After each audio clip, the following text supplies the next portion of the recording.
Hello, boys and girls, and welcome to the concession stand here on the KB Radio Network. I am your host, Kevin Reed, and this is the review of the Netflix live action adaptation Avatar: The Last Airbender. Yes, the new adventure fantasy TV show that is based on the animated series of the same name, which ran from 2005 to 2008 on Nickelodeon. And this is the second live action adaptation. A lot of us will love to forget the first live action adaptation, which was a movie directed by M. Night Shyamalan. And uh, well, I'll touch in on that a little later. But Netflix decided to give us the TV show treatment here. And that's the proper way to go. You know, putting making a movie out of Avatar: The Last Airbender was the biggest mistake they made. It wasn't so much M. Night Shyamalan; it was just condensing the entire first season of that show into a 2-hour movie, and it didn't work. Whereas this go around, we get not so much a carbon copy of the TV show, but similar to the TV show, and it very similar, just in live action form. But in case you don't know what Avatar: The Last Airbender is, no, this isn't part three of James Cameron's Avatar with the blue giant creatures.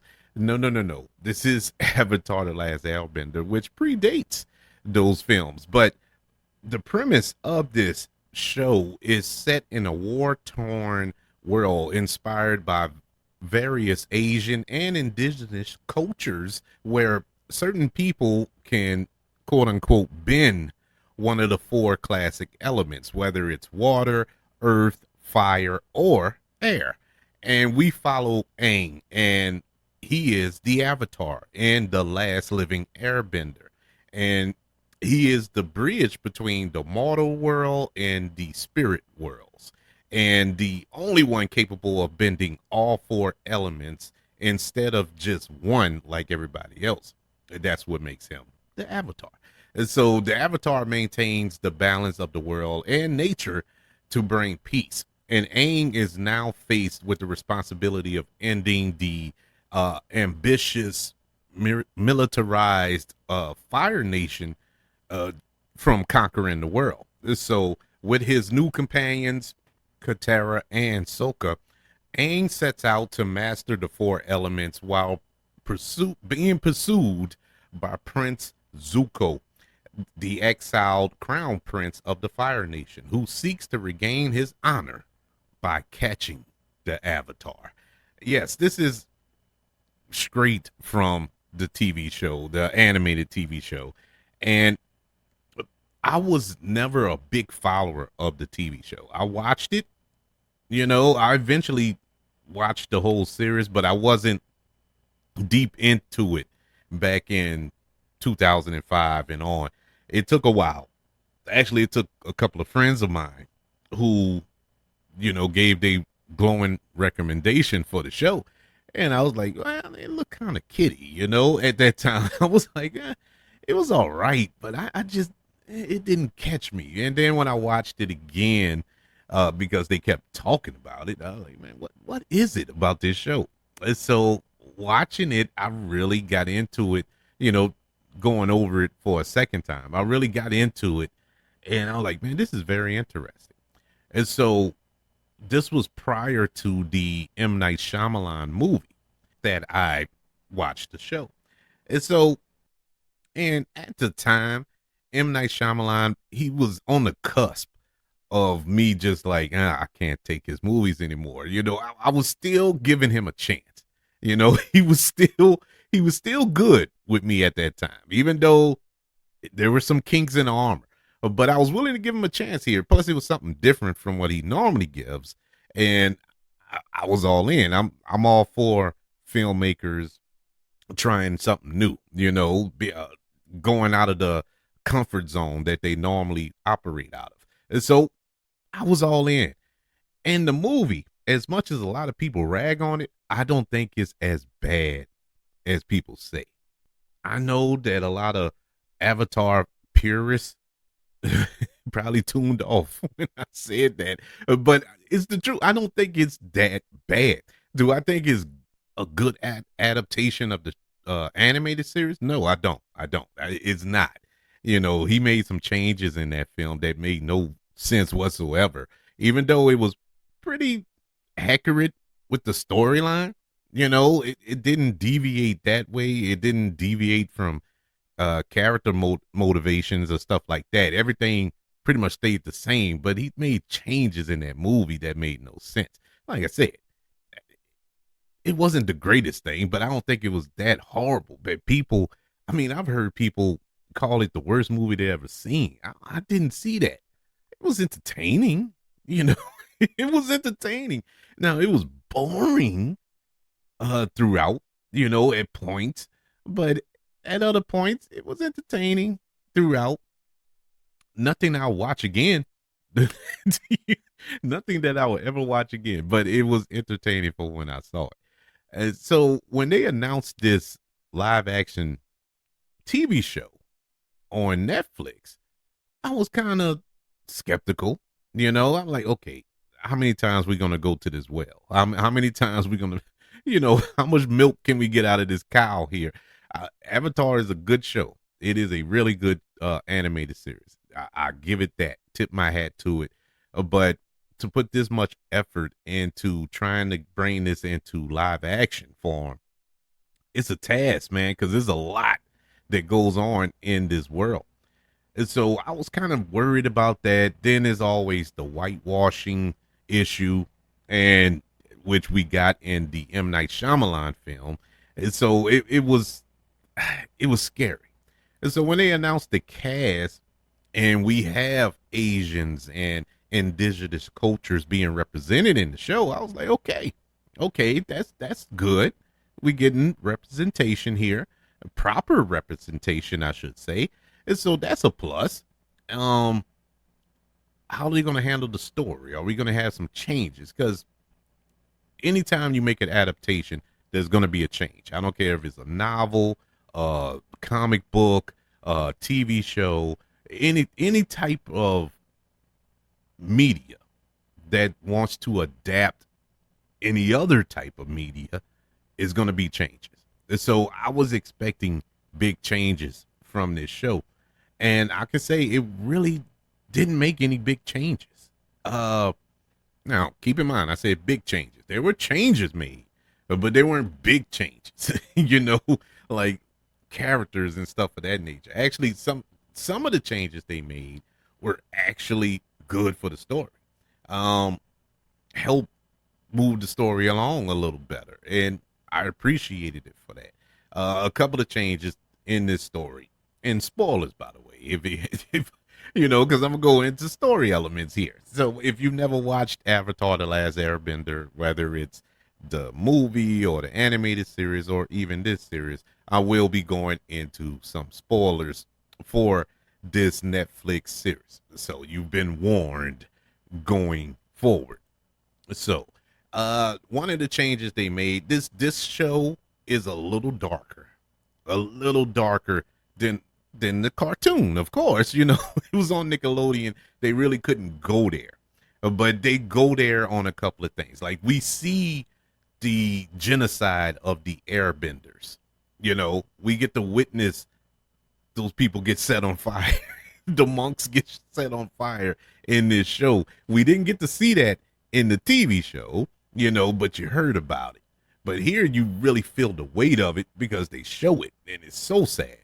Another change in this show was Katara's water building or water bending journey that she goes on. In the TV show, well, this is the TV show, but in the animated TV show, she caught on pretty quick on how to master her water bending powers. Whereas on the Netflix series, she goes on a journey. All 8 episodes, she's going through this journey on how to master it, and by the end, she masters it. And it was an exciting story, man. It was an exciting journey to go on in the midst of all these other storylines that were going on this show. In particular, her brother, Soka, who goes on a journey within himself as well as being this warrior and believing that he's this warrior, he's this protector of his people in the southern water tribe, and going on this journey and kind of realizing that that isn't what he was called to be, what he's meant to be, and what kind of warrior he is. That's not so much explored in the cartoon, but it is on this Netflix show. And once again, another nice journey for this show. Aang's relationship with the other avatars was kind of sped up in this show. It took a few seasons before he really got the gist of his avatar powers. And now time was sped up through this through this season of the show. So it made sense. It wasn't like, you know, he by episode 3 he was the master of it all. Actually, by the end of the season, he still hasn't mastered it. So that was the beauty of the cartoon, and they kept that with the show. But his relationship with the different avatars from different times was, I think, a nice touch to the show. Um, we got Azula early. Azula didn't come around till like the second season in the cartoon, but she's so much of a beast. I guess they couldn't leave her out, so they put her in here. They put her in the first season, which I'm not mad at all. I was just kind of surprised that she turned up in this first season, and I think this show kind of focused. Uh, how can I put it? It focused more on the tragedy or the PTSD of war. You know what I'm saying? It really dove into those who were affected or are being affected by this war that's going on. And I wasn't expecting that turn. I thought it was a genius move, and it kept the story going in so many different directions, yet they were on the same parallel road towards the end. And whenever you can add different elements to a story that's pre-existing and not throw off what's already there, just add something more to it, and you can still follow the story and still enjoy everything that's going on around it. That's a great job by this showrunner, the writers, the directors. Everybody did a great job. Let's move on to some of this acting. This was my biggest bugaboo in this show. Was the acting. Not all the acting, just in certain episodes, which confused me. And it kind of took me out a little bit a couple of times when I was watching these 8 episodes. I was like, what's going on? Starting with our lead here, Gordon Cormier, who plays Aang. I think he did a good job. He did a really good job. He really captured Aang from the cartoon. This sweet, innocent 12-year-old with this enormous weight on his shoulders. You know what I'm saying? He really captured that perfectly, and I enjoyed him. But at times, I don't know if it was the direction or or the writers, whatever the case may be, I was kind of thrown off in a couple of the scenes throughout this show. It's not a lot.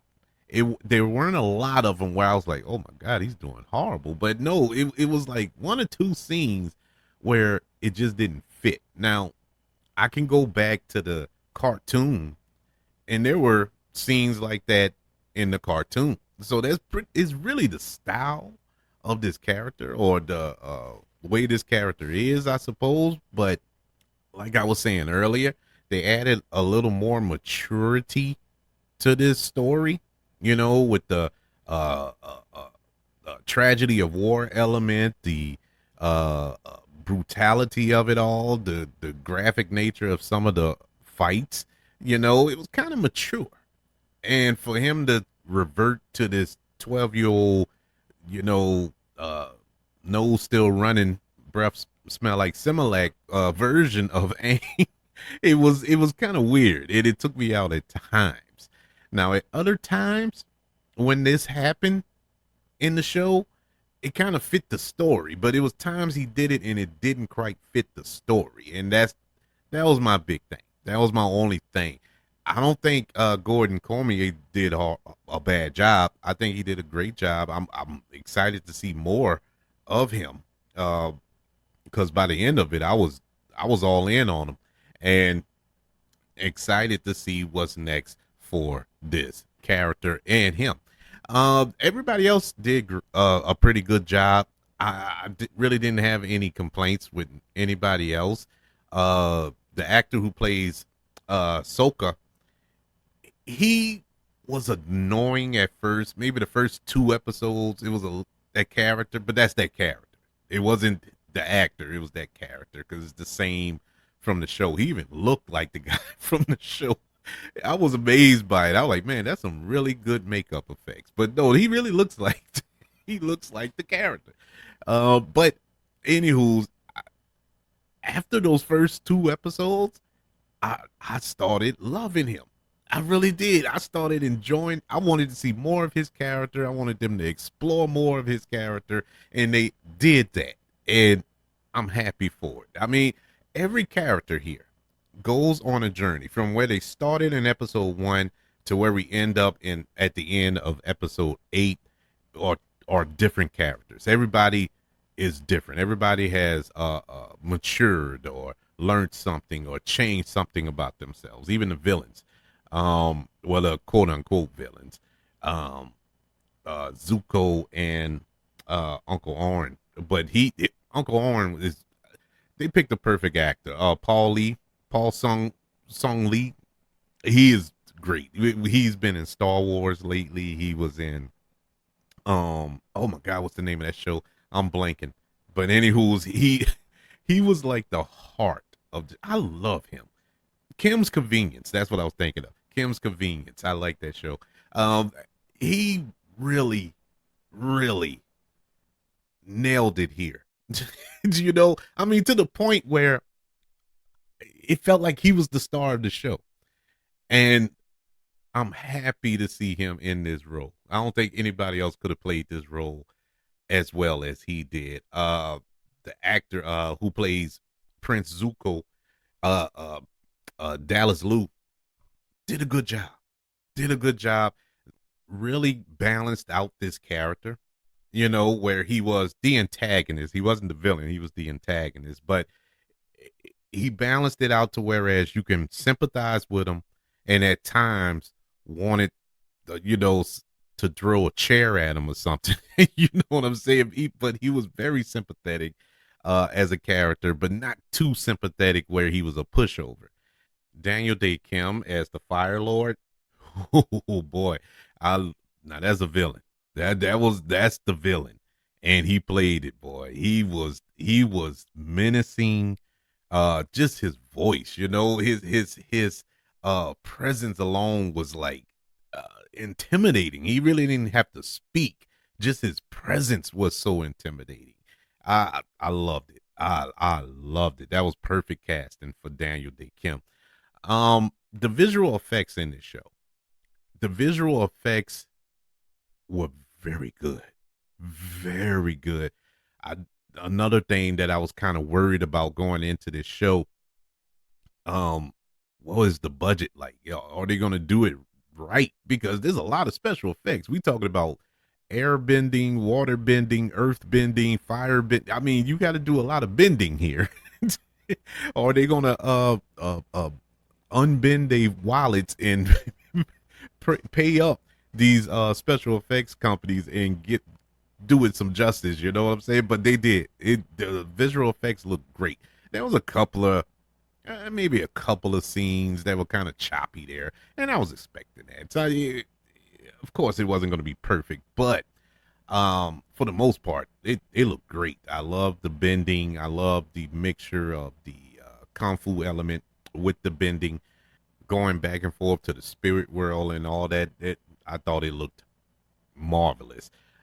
overall, I didn't have too many problems with this show. I thought it was really good. I saw a lot of mixed reviews for the show, but I enjoyed it. I really did. I mean, it makes me want to go back and watch the animated series once again, and get caught up with that. Maybe I missed some things there, but for the most part, I think they nailed it.